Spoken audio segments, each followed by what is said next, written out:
How's it going, guys? It's K Cars, and in this video I'm going to be talking about 5 things I hate about my 2001 Jeep Cherokee XJ. So these 5 things aren't really going to be things I actually hate. They're just things that I would like to complain about, but they're not actual complaints, but I think they're things that people could complain about and I would understand why. So if you haven't seen my previous videos about this Jeep, definitely go check those out. They're on my channel. And let's go ahead and get started with the video.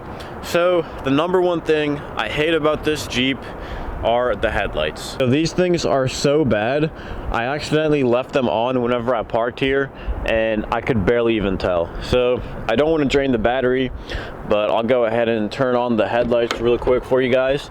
And all you do to turn them on is pull that little thing out. So let's see if you can notice right there. So they are on, but as you can see, you can't really tell. Now, if you're driving at night with these dull headlights, you probably won't be able to see a thing. So one thing that you can get, obviously, are LED headlights to replace these stock headlights. I did find some on Quadratec that I will most likely go ahead and get for this Jeep because these things are really bad, as you guys saw.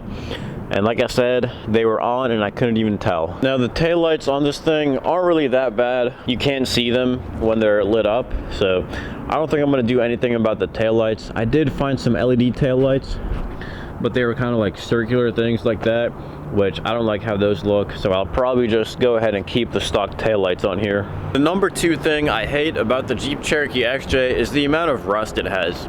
So whenever I read the ad for this Jeep, the guy said that there's no rust except for a little patch on the rocker on the driver's side rear door, which I will show you guys that here in a few seconds.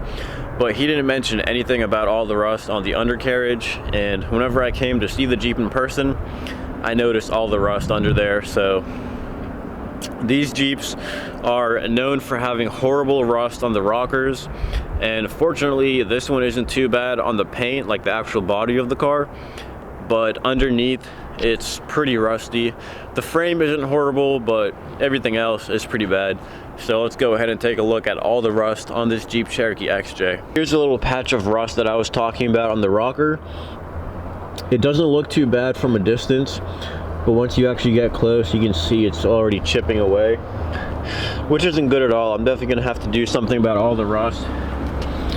I will probably use the stuff called like POR 15, paint on rust. So yeah, that's definitely on my list of things to do to this Jeep. But as you can see, the frame isn't too bad back here. It's not like chipping off or anything. I think on the front is where you can see the most. Let's go ahead and show you guys what this looks like. So as you can see, it's pretty bad down here. But the paint, on the other hand, is pretty good. Other than this one patch on the rocker down here, there's really no other signs of rust that I've noticed. There is a little bit on the bumper back here. You can see right there, there's kind of like a bubble forming.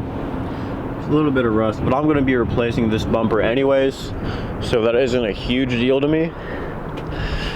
And then there is a little bit of rust forming on the other side rocker and the bottom of the door right here. All these old Jeeps are known for having a bunch of rust, like I said already, which is a problem, but it can definitely be fixed. And like I said, I will probably be using POR 15. They have like a 3-step process. I think like you use their degreaser, the like metal prep or something. I don't know what it's called exactly, but then you like paint on the actual rust removing stuff, like the rust coating, and it's supposed to last forever. Like they say, you don't have to recoat it anytime. And I did look at the Rust-Oleum undercoating, like the rubberized stuff, but I've heard that it can kind of chip away, and if the surface isn't completely rust free, then you're basically just sealing up the rust and it can make it worse. And like I said, it'll chip off as well. So that's why I will probably go with the POR 15 stuff to take care of all the rust on the undercarriage. So the number 3 thing I hate about this Jeep is that whenever you're driving like in a straight line, it kind of floats around a little bit. Now what I mean by that is that whenever you're like trying to hold the steering wheel straight, you have to constantly adjust it because, like I said, it's like floating around, like the front end wants to keep moving around. So you have to constantly adjust it. You can't just hold it in a straight line and drive straight. It just doesn't want to do that for some reason. But Jeeps are made to go off-road, and they're not always great on-road, so I'm not really expecting much from this Jeep. I haven't taken this thing off-road yet, so I'm really hoping my opinion on this thing changes a lot more whenever I see what this thing is actually capable of off-road, because I know that's what these things are made to do, and I'm really excited to take this thing off-road. So let's move on to the number 4 thing that I hate about this Jeep. So let's go ahead and hop into the back. Now, my complaint with this is that the door jamb comes out too far. So pretty much whenever you're getting in the rear, you always kind of scrape the door jamb unless you're really careful with avoiding it. First time that I actually tried to crawl out of this back seat, I hit my knee on the door really hard because I was trying to avoid this door jamb that sticks out so much, and it really is kind of difficult to get out of here. As you guys can see a little bit better what I mean, the door jamb comes out all the way back here, so you're really left with not much space to crawl out of here. So just getting out, you kind of have to I mean, there's no other way to do it. You kind of have to scrape this door jamb right here, which for me it's really not that bad, but if you're kind of like a little bit of a bigger person, then it will be a problem for you. Now you can kind of see, it doesn't look like much on camera, but when you're actually getting in and out of the back seat, then you can definitely feel it. And finally, let's go ahead and talk about the number 5 thing I hate about the Jeep Cherokee XJ. Now let's just go ahead and crawl into the back seat again. And as you can see, there's pretty much no legroom back here. And this seat is all the way back, so that definitely has to do with it. But the space in the back seat really isn't that great at all, and it's just a little bench seat, which I don't mind that, but there's no headrest back here either, which probably isn't the safest thing. But yeah, the legroom is pretty much my biggest complaint about this thing. And yeah, it's pretty much only in the back seat though. So let's go ahead and crawl out and show you guys what the front seat is like. Now, of course, the front seat is back all the way, so that's the main reason why the legroom in the back isn't good, and it is good here up front. But as you can see, I do have a good amount of legroom up here. Now, if I move the seat up a little bit, see maybe that much, this would probably give the rear seat a good amount of legroom, but then up here, there's pretty much nothing. Like, I can make my knees touch the glove compartment right here, but when I was back there, I didn't even have to try, and my knees were already touching the seat up front. So it's really not that bad of a complaint. I know most cars struggle to have good legroom, especially SUVs like this, or like small SUVs, I guess.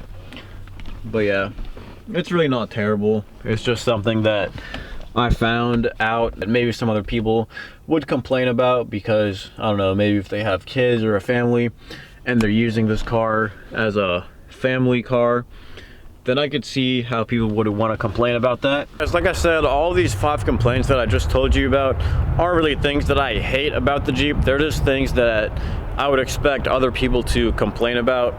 Like I said, maybe if they have a family, they're just using this Jeep as a family car, then they would probably complain about the leg space in the back.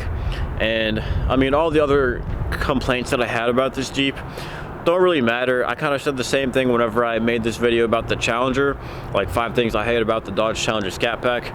They weren't really actual complaints or like actual things that I hate about the car. They're kind of just things that I would think other people would complain about if they had this Jeep. Yeah, like I said, those are 5 things I hate about the Jeep Cherokee XJ. If you guys have anything to add to this video, make sure to leave those down in the comments. If you have any video suggestions for videos you would like to see in the future, make sure to also drop those down in the comments. If you guys liked this video or found it entertaining, make sure to like, comment, and subscribe.